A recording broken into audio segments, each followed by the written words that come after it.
धर्म शास्त्रों के मुताबिक सांप को मारना पाप है। ज्योतिष शास्त्र में भी कहा गया है कि सांप को मारने या कष्ट पहुंचाने वाले व्यक्ति को अपने पाप से छुटकारा नहीं मिलता। ज्योतिष शास्त्र के मुताबिक सांप को मारने या कष्ट पहुंचाने वाले व्यक्ति की अगले जन्म में कुंडली में काल सर्प नाम का योग बनता है। इससे तमाम कोशिशों के बाद भी असफलताएं व्यक्ति का पीछा नहीं छोड़ती। ऐसे में इंसान जिंदगी भर परेशान रहता है। भारतीय जनमानस में इच्छाधारी नाग अथवा नागिन की अनगिनत कथाएं मौजूद हैं। किंवदंतियों के अनुसार ये इच्छाधारी नाग अथवा नागिन कोई भी रूप धर सकते हैं, कहीं भी जा सकते हैं। कुछ लोगों का ये भी मानना है कि ऐसे सांपों के पास एक चमत्कारी मणि भी होती है, इससे रोशनी फूटती रहती है। नागमणि की रोशनी बहुत ही ज्यादा तेज होती है और इसका प्रकाश कई किलोमीटर दूर से भी दिख सकता है। इसी तरह की महत्वपूर्ण और ज्ञानवर्धक जानकारी प्राप्त करने के लिए हमारे चैनल समृद्धि को सब्सक्राइब करें और बेल आइकन को प्रेस करें ताकि नई वीडियोस की अपडेट आपको सबसे पहले मिल सके। परंतु दोस्तों, एक इच्छाधारी नागिन अपने नागमणि को हमेशा लोगों की नज़रों से छुपा कर रखती है, लेकिन जब कोई इससे उसकी नागमणि छीन लेता है तो नागिन का गुस्सा 7वें आसमान पर होता है। कहते हैं कि जिस भी व्यक्ति के नागमणि हाथ लग जाती है उसकी किस्मत चमक उठती है। जिस भी नाग नागिन के पास नागमणि हो उसे बहुत शक्तिशाली माना जाता है और वो जिंदगी भर उसकी रक्षा करते हैं। इसके अलावा ऐसा भी माना जाता है कि जिस इंसान के पास नागमणि हो उसकी किस्मत बदल जाती है और उसे कई अलौकिक शक्तियां प्राप्त होती हैं।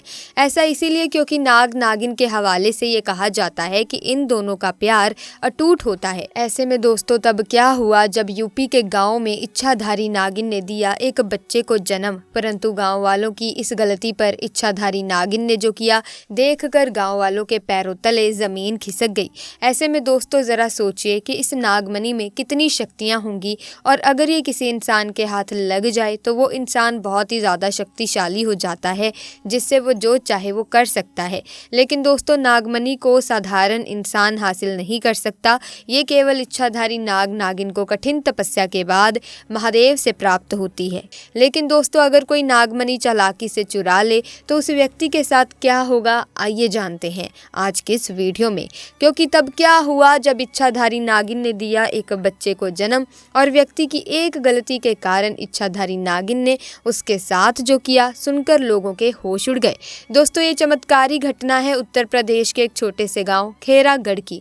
दरअसल ये घटना घटित हुई प्रभास जी के साथ, जो प्रभास करीब आज से 5 साल पहले एक साधारण एवं गरीब किसान का जीवन व्यतीत करते आ रहे थे। वो अक्सर जंगल में अपनी बकरियां चराने जाया करते थे और खेती बाड़ी का काम भी करते थे।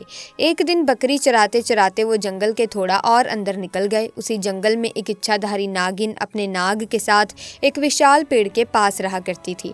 वो नागिन गर्भवती थी। शाम का वक्त था और प्रभास जब उस पेड़ के पास से गुजरा तो उसे वहां एक तेज चमकती हुई चीज दिखाई दी। परंतु साथ ही वो दोनों नाग नागिन भी वहीं थे। उन्हें देख वो थोड़ा सा डर गया और तुरंत ही वहां से जल्दी से घर की ओर भागा। प्रभास इतना घबराया हुआ था कि उस समय तो उसने पीछे मुड़कर तक नहीं देखा। परंतु उस रात उसके ध्यान में वो चीज जो चमक रही थी वो बार बार आ रही थी। वो इतना तो समझ गया था कि वो हो ना हो बहुत ही मूल्यवान चीज थी और अगर वो मुझे मिल गई तो मैं भी धनवान हो जाऊंगा। परंतु सबसे बड़ी मुसीबत थी वो दोनों नाग नागिन। अगले दिन वो वापस जंगल उसी पेड़ वाले स्थान पर गया और कुछ दूर खड़े रहकर छिपकर उस पेड़ के पास रह रहे नाग नागिन को देखने लगा। कुछ देर देखने के बाद उसने ध्यान दिया कि नागिन तो गर्भवती है। वो उस रात घर आकर सोचने लगा कि ये अच्छा मौका होगा जब नागिन अपने बच्चे को जन्म देगी, तभी वो नागमणि चोरी कर लेगा, क्योंकि उस समय नागिन कमजोर होगी। बस नाग को मारना होगा। दोस्तों, कहते हैं कि अगर किसी नाग के मुंह की तरफ गोबर मार दिया जाए तो वो अपना होश खो बैठता है। अब प्रभास हर रोज गोबर लेकर उस विशाल पेड़ के पास छुपकर सही मौके का इंतजार करने लगा। एक दिन वो मौका भी आया जब नागिन अपने बच्चे को जन्म देने वाली थी। तभी चुपके से प्रभास ने नाग के मुंह पर तेजी से गोबर मारा और फिर एक बड़े पत्थर से नाग को मार डाला। फिर उसने नागिन और उसके बच्चों को भी मार डाला और फिर उस मणि को उठाकर जल्दी से घर की तरफ निकल पड़ा। परंतु उधर नागिन किसी तरह से बच गई थी और बस बेहोश पड़ी थी। जब नागिन को होश आया और उसने अपने बच्चे और पति को मरा देखा तो उसके दुख दर्द का ठिकाना नहीं रहा। वो उस समय गुस्से से पागल होए जा रही थी और उसने प्रभास से बदला लेने की ठानी। परंतु मणि चली जाने के कारण वो अपनी शक्तियों का प्रयोग नहीं कर सकती थी, परंतु अभी भी वो अपना रूप तो बदल ही सकती थी। इधर प्रभास को जैसे ही मणि मिली उसका पूरा जीवन ही परिवर्तित हो गया। उसकी फसल इस बार काफ़ी अच्छी हुई और काफ़ी महंगे भाव में भी बिकी। उसकी तो जैसे मानो लॉटरी लग गई हो, क्योंकि जो भी वो धंधा कर रहा था उसे हर जगह से लाभ मिल रहा था। और प्रभास को पता था कि ये सब उस चमत्कारी नागमणि का ही कमाल है। गांव में हर जगह उसका नाम था। प्रभास के इस रुतबे को देख एक अच्छा रिश्ता प्रभास के लिए उसके पास ही के गांव से आया और गायत्री नाम की एक सुंदर स्त्री से उसका विवाह संपन्न हुआ। गायत्री अपने पति प्रभास को बहुत प्यार करती थी और बहुत इज्जत देती थी। दोनों एक दूसरे का कदम कदम पर साथ निभाते। उनकी जोड़ी गांव में मिसाल बन चुकी थी। उधर नागिन भी एक पुरुष का रूप धारण कर जीत नाम से प्रभास के यहाँ उसका मुंशी बन गया। प्रभास का विश्वास जीतने लगा। प्रभास भी जीत के व्यवहार और वफादारी को देख उसे अपने भाई समान ही मानने लगा।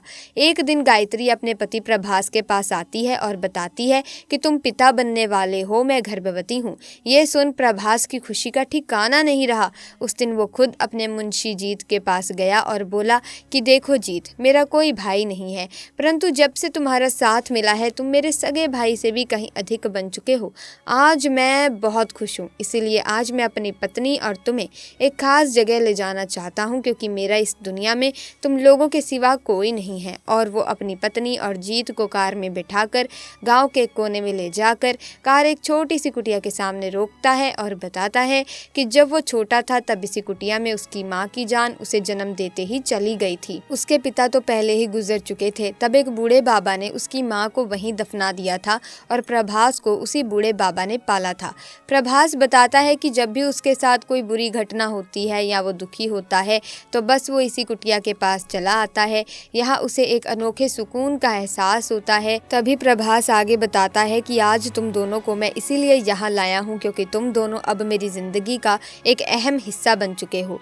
दोस्तों, ये सुन सभी की आंखों में पानी भर आता है। कुछ देर रुकने के बाद जब वे वापस पहाड़ी से होते हुए घर को जाते हैं तो अचानक उनकी गाड़ी पहाड़ी पर एक बड़े पत्थर से टकराती है और गाड़ी को जोर का झटका लगता है, जिसके कारण प्रभास तो कार में ही फंसा रहता है, परंतु उसकी पत्नी गायत्री पहाड़ से नीचे गिर एक पेड़ पर अटक जाती है और उस पेड़ के ठीक नीचे बहुत गहरी खाई थी। दोस्तों, वो रात कार्तिक पूर्णिमा की ही थी। जीत अपनी शक्तियां पाकर पुनः नागिन रूप धारण कर लेता है। प्रभास जीत को देखकर चौंक जाता है क्योंकि जीत अब नागिन में पुनः बदल गया था। वो नागिन प्रभास को बताती है कि कैसे ठीक इसी तरह वो भी इसी स्थिति में फंसी थी जब प्रभास ने उसका पूरा घर संसार लूट लिया था, उसके पति और बच्चे को मारकर, और आज मेरे पास बदला लेने का अच्छा मौका है। प्रभास घायल गाड़ी में फंसा हुआ था और रो रो कर नागिन को बोलता है कि भले मेरी जान ले लो, परंतु मेरी पत्नी गर्भवती है, उसे छोड़ दो। तभी उस नागिन को अपनी वही स्थिति याद आती है कि क्या होता है जब कोई अपना छिन जाता है। ये जिंदगी का सबसे बड़ा दुख होता है। नागिन ने प्रभास का उसकी पत्नी के प्रति प्यार देख उसे माफ कर दिया और गायत्री को उस पेड़ से निकाल बचा लिया तथा दोनों को हॉस्पिटल छोड़ खुद वापस जंगल में उसी विशाल पेड़ के पास चली गई।